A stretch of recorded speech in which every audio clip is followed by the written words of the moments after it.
Think about the last time you were genuinely afraid. Maybe it was a near miss in traffic. Maybe it was a medical result you were waiting on. Maybe it was something you heard in the middle of the night that turned out to be nothing.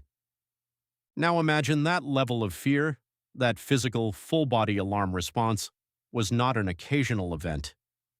It was the background noise of every single day of your life. That was the reality of being human for almost all of human history, and the fears your ancestors carried were not irrational. They were not anxiety disorders. They were rational, calibrated, life-saving responses to a world that was genuinely trying to kill them. But here is what almost nobody talks about.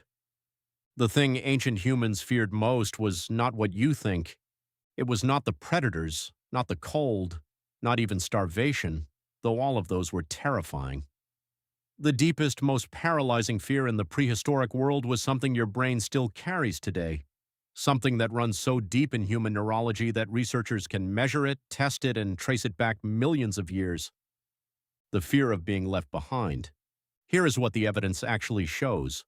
Let's start with what fear actually is, because your brain has not changed as much as you think. The amygdala, the small almond-shaped structure buried deep in your brain, is one of the oldest pieces of neurological hardware in the human body. When it detects a threat, it fires a signal that floods your system with cortisol and adrenaline before your conscious mind has even processed what is happening. Your heart rate spikes, your muscles tense, your vision narrows. You are ready to fight or run in under a second. This system has been running in essentially the same way for approximately 1 million years. Researchers in evolutionary biology have made a compelling case that modern human anxiety is not a malfunction. It is a survival circuit still running the original code written for a world where the threats were immediate, physical, and lethal, and the threats were real. In the Pleistocene, the epoch that spans from about 2.5 million years ago to 12,000 years ago, Homo sapiens shared the landscape with cave lions that could weigh 700 pounds, giant hyenas that hunted in packs, leopards that dragged prey into trees to eat in peace, ancient crocodilians, short-faced bears, saber-toothed cats. Research published in Frontiers in Psychology confirms that fear responses to these kinds of predators, snakes, large carnivores, sudden movement in the dark, are not learned. They are built in. Infants respond to snake-like shapes before they have ever seen a snake. The amygdala lights up at predator-relevant stimuli faster than at almost anything else. This is not culture. This is evolution. Your ancestors who did not fear these things died before they could become your ancestors. But predators, as terrifying as they were a fear you could respond to. You could run, you could hide, you could build a fire, you could band together. The fear you could not outrun was different, and it was worse. Alan Goodman, a biological anthropologist at Hampshire College who has spent his career studying ancient stress responses in skeletal remains, found something striking in his research on prehistoric populations. He studies stress markers in ancient teeth, because cortisol production affects bone and tooth metabolism, and periods of extreme physiological stress leave visible layers in tooth enamel, like growth rings in a tree. What he found is that the most intense stress markers in prehistoric skeletal remains aligned not just with predator encounters but with periods of food scarcity and, critically, with social disruption. Because in the prehistoric world, being separated from your group was not uncomfortable, it was a death sentence. A single human, alone in the Pleistocene landscape, without fire, without tools that weren't their own, without the knowledge distributed across the minds of a group, had a life expectancy measured in days, not weeks. Days. Your brain knows this. It has always known this. Social psychologist Kipling Williams at Purdue University has spent decades studying ostracism, what happens when humans are excluded from their social group.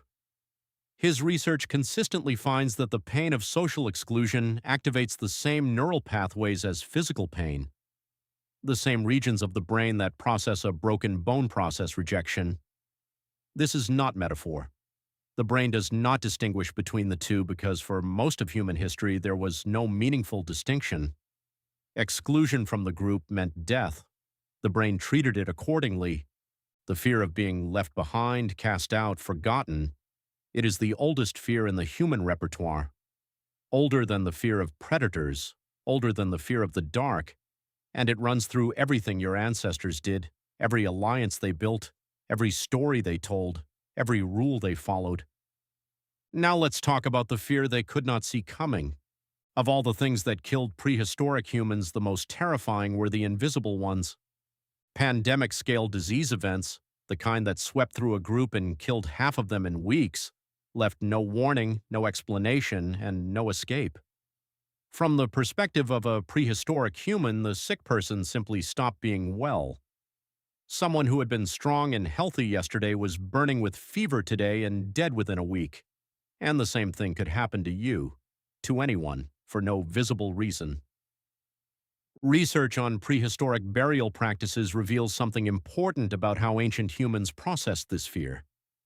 At sites across Europe, the Middle East, and Africa, archaeologists have found burials where the dead were pinned, stones placed on the body, the remains weighted down or positioned in ways that prevented movement. The anthropologist Sandro Sublimi Saponetti, studying multiple such sites, concluded that these practices reflect what researchers call necrophobia, the fear that the dead might return. This is not superstition in the dismissive sense. This is a rational response from people who watched healthy individuals die suddenly and inexplicably. The dead had power in life. Why would that power disappear at death?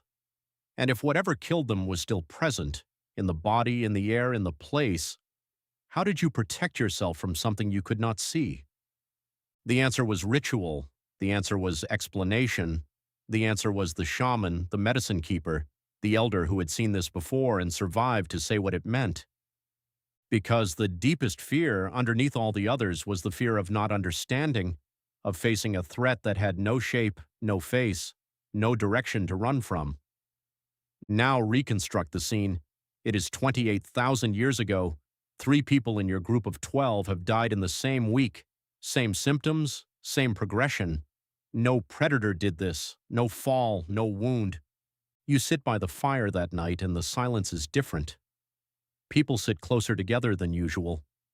The elder speaks quietly, an explanation that does not match what you might call science, but provides something science alone cannot always provide: a framework, a shape for the shapeless thing, a way to understand what happened and what to do about it.